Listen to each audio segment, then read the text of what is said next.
3년 동안 도내에서 발생한 대형차 사고 가운데 30%가량이 가을철에 집중된 것으로 집계됐습니다. 경찰은 도내 주요 관광지 등을 중심으로 교통안전 활동을 강화할 예정입니다. 한국전력공사가 고창 지역 주민을 대상으로 송전선로 건설 사업 설명회를 열었지만 주민 반발 속에 파행됐습니다. 시민사회단체인 시민의 숲이 성명서를 내고 민생 파탄과 민주주의 몰락, 생태 파괴는 남원을 소멸시키는 3대 위기라며 최경식 남원시장의 퇴진을 촉구했습니다. 김제시가 평생학습도시 재지정평가에서 우수학습도시로 선정돼 교육부 장관 표창과 동판을 받았습니다. 김제시는 2030년까지 평생학습도시 자격을 유지하게 됐습니다.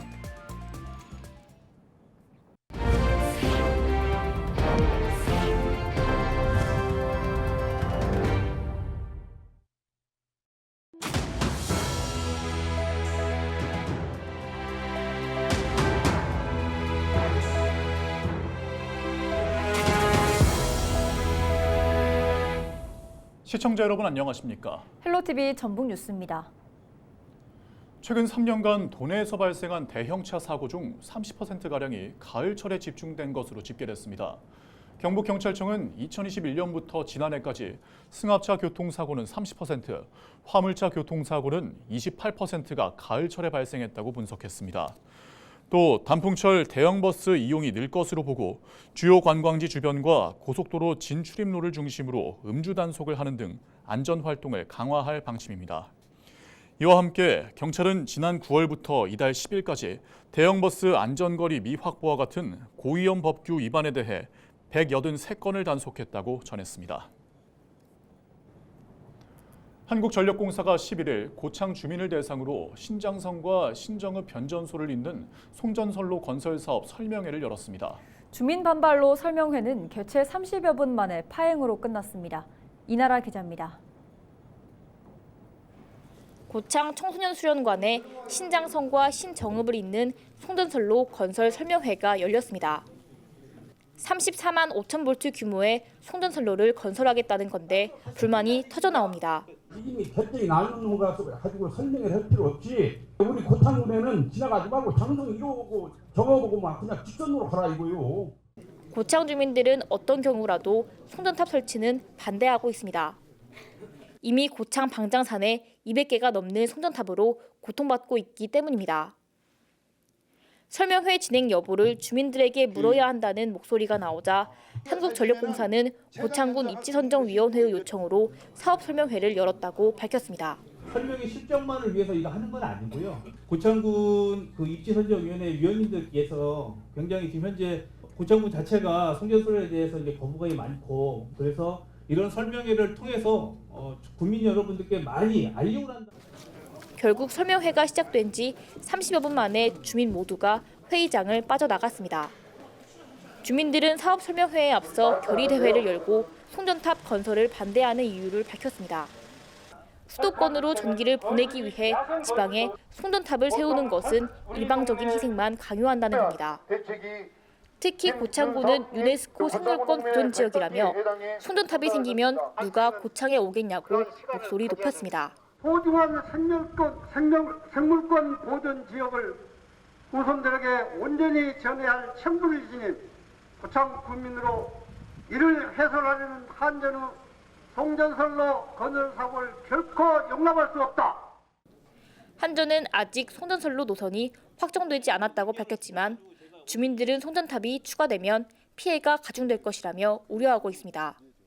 머리가 아프고 지금 암으로 인해 가지고 지금 세상 떠나는 분들 몇 명 있거든요. 정부에서 시책이지만은 그래도 주민들이 우선이잖아요. 주민들 생명까지 위협하면서 철탑을 세운다는 그건 말이 안 되죠. 주민들의 강력한 항의로 결국 파행된 송전선로 건설 설명회. 주민들은 송전탑 건설을 막기 위해 끝까지 싸우겠다고 예고해 갈등은 이어질 것으로 보입니다. 헬로티비 뉴스 이나라입니다.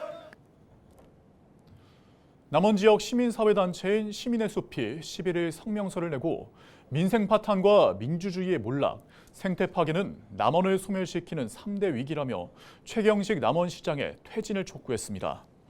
이 단체는 민생회복지원금 미지급과 공무원 인사 논란, 시의원들을 상대로 한 막말과 새로 그린 춘향 영정 논란, 400억 원대 빚을 떠안을 위기에 처한 모노레일과 짚라인 사업 등을 열거하며 최 시장의 폭정이 열거하기 힘들 정도라고 주장했습니다.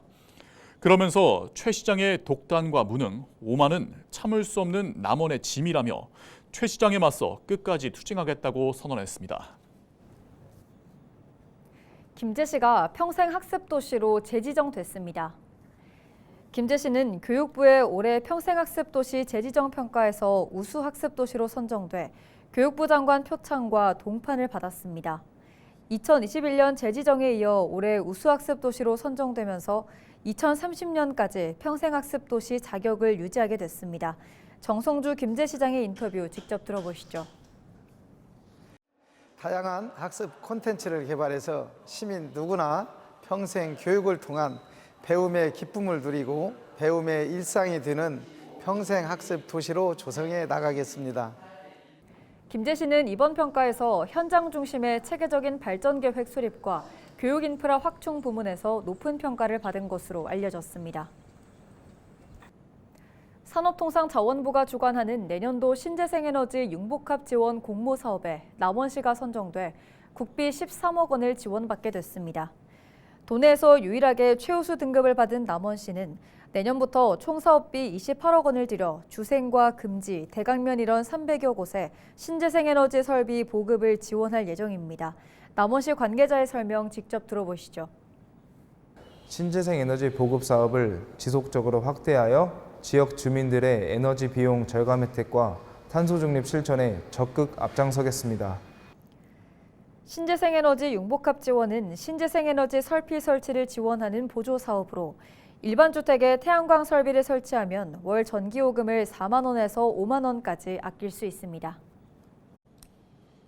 정읍의 지역 소멸 위기를 극복하기 위한 연구용역 최종 보고회가 정읍시 의회에서 열렸습니다.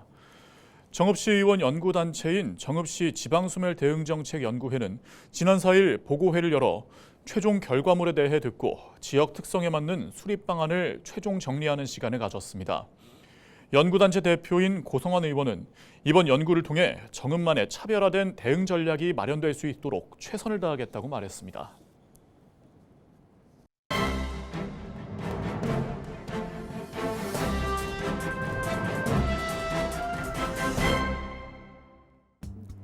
신문브리핑 전북일보 기사입니다. 기준금리가 인하됐지만 기대와는 달리 고금리 상황이 여전히 지속되면서 대출금을 갚지 못해 살던 집이 경매에 넘어가는 경우가 전북 지역에서 또다시 증가하고 있다고 합니다. 특히 아파트 공급이 많았던 전주와 익산, 군산에 경매 물건이 집중되면서 도내 부동산 경기가 호황기였던 지난 2022년 이전 담보대출을 통해 부동산을 매입한 이른바 영끌족들이 금리가 큰 폭으로 오르면서 대출금 상환에 어려움을 겪고 있다는 분석이 나온다고 하는데요. 경공매 데이터 전문기업이 집계한 보고서에 따르면 10월 말 기준 전북 지역의 아파트 경매 건수는 139건으로 지난 8월 89건, 9월 112건에서 늘고 있는 추세라고 합니다. 전북 지역의 아파트 경매 건수는 지난 2월 128건으로 전달 67건에 비해 2배 가까이 늘어난 건데 이어 지난 4월 208건으로 폭발적으로 증가했다가 차츰 줄어드는 추세를 보였다고 합니다. 하지만 고금리 상황이 지속되고 있는 데다 2단계 DSLR 적용 등 정부의 강도 높은 대출 규제가 시작되면서 또다시 꿈틀거리고 있다고 신문은 전했습니다. 지금까지 신문 브리핑이었습니다.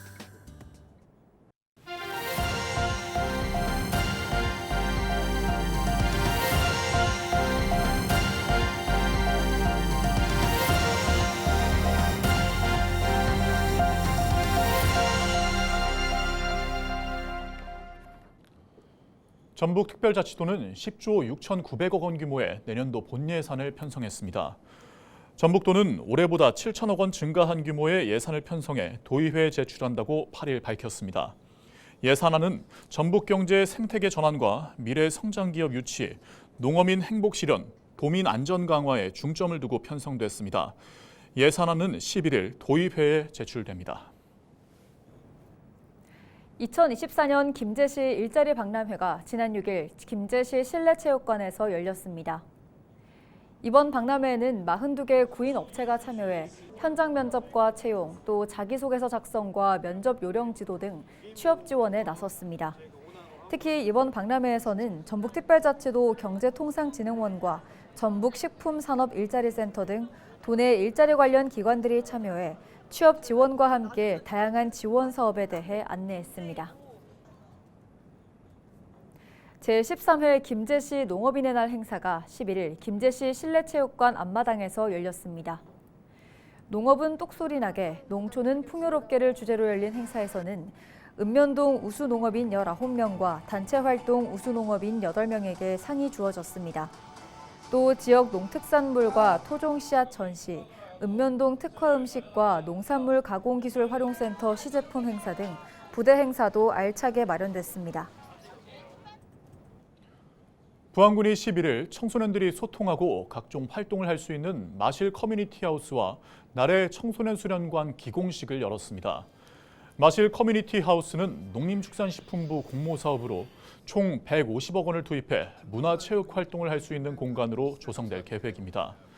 66억 원을 들여 짓는 나래 청소년 수련관은 지하 1층, 지상 3층 규모로 자치활동실과 특성화 수련실 등을 갖춘 시설로 2026년 준공을 목표로 하고 있습니다. 청소년들에게는 미래를 준비하는 장소로, 주민들에게는 소통과 화합의 장으로 자리를 잡을 것입니다. 세계 자연유산인 고창갯벌 인근 토굴에서 지역 생태 관광을 알리는 패션쇼가 열렸습니다. 고창군에 따르면 해양수산부는 지난 5일 고창갯벌 인근 토굴에서 해양 생태 관광 프로그램 고창갯벌 워크웨어 패션쇼를 열었습니다. 패션쇼에서는 염생식물의 패턴을 보고 디자인한 어민과 생태 해설사 등의 작업복 33벌을 선보였습니다. 순창군 구림면 경로당이 문을 열었습니다. 순창군은 오래되고 낡아 비가 샜던 경로당을 사업비 15억 원을 들여 지상 2층 규모로 새롭게 지었습니다. 식당과 다목적실, 휴게실 등을 갖춘 경로당은 어르신들의 휴식과 각종 행사 공간으로 쓰일 예정입니다. 김제교육지원청은 지난 7일 청사회의실에서 영재교육 수료식을 열었습니다. 교육지원청 부설 김제영재교육원은 지난 1년 동안 초등학교 5학년부터 중학교 2학년까지 모두 7개 반 55명의 학생을 교육했습니다. 지난 4월엔 영재 캠프를 운영했고 6월엔 도내에서 유일하게 싱가포르와 말레이시아에서 영재 해외 문화 탐방을 진행하기도 했습니다. 발레와 오케스트라 협력 공연인 호두까기 인형이 오는 25일 부안예술회관에서 열립니다. 전북특별자치도 등의 후원으로 진행되는 공연은 클라무 필하모닉 오케스트라와 전북 발레 시어터가 출연합니다. 관람료는 무료며 선착순으로 관람할 수 있습니다. 전국 한우협회 김제시 지부가 지역 내 취약계층을 위해 써달라며 김제시에 성금 500만 원을 맡겼습니다. 한우협회 좌승훈 지부장은 최근 물가 상승 등으로 생활이 어려워진 저소득 가정에 조금이나마 도움을 줄 수 있어 뜻깊게 생각한다며 앞으로도 지역사회 나눔 문화 확산에 힘쓰겠다고 말했습니다. 이번 성금은 전북 사회복지 공동모금회를 통해 김제 지역 저소득 가구에 전달될 예정입니다. 1880년대 미국 외교관이 기록한 전라가명 젖빈내가 고증을 거친 끝에 140년 만에 재현됐습니다. 전북도립국악원은 11일 전라가명 일대에서 전라가명 젖빈내 행사를 열었습니다. 전라가명 젖빈내는 전라도 관찰사가 외국인 손님을 접대하는 예식입니다. 일부에서는 당시 외빈을 영접하며 관찰사와 외교 간의 대화 상황이 재현됐습니다. 2부에서는 교방청에서 열리던 연회 공연이 이어졌습니다. 부안해양경찰서가 겨울철 사고를 예방하기 위해 치안 현장 점검을 벌였습니다. 부안해경은 11일 격포항과 가력항 등 관내 항포구 4곳을 방문해 정박선박의 소화장치와 안전설비 등을 점검했다고 전했습니다. 특히 어선의 주요 항로와 고창 해상풍력단지 화재 예방 실태 등을 확인하는 등 선제적으로 예방 활동을 강화하고 있습니다. 이상으로 뉴스를 마칩니다. 함께해 주신 여러분 고맙습니다.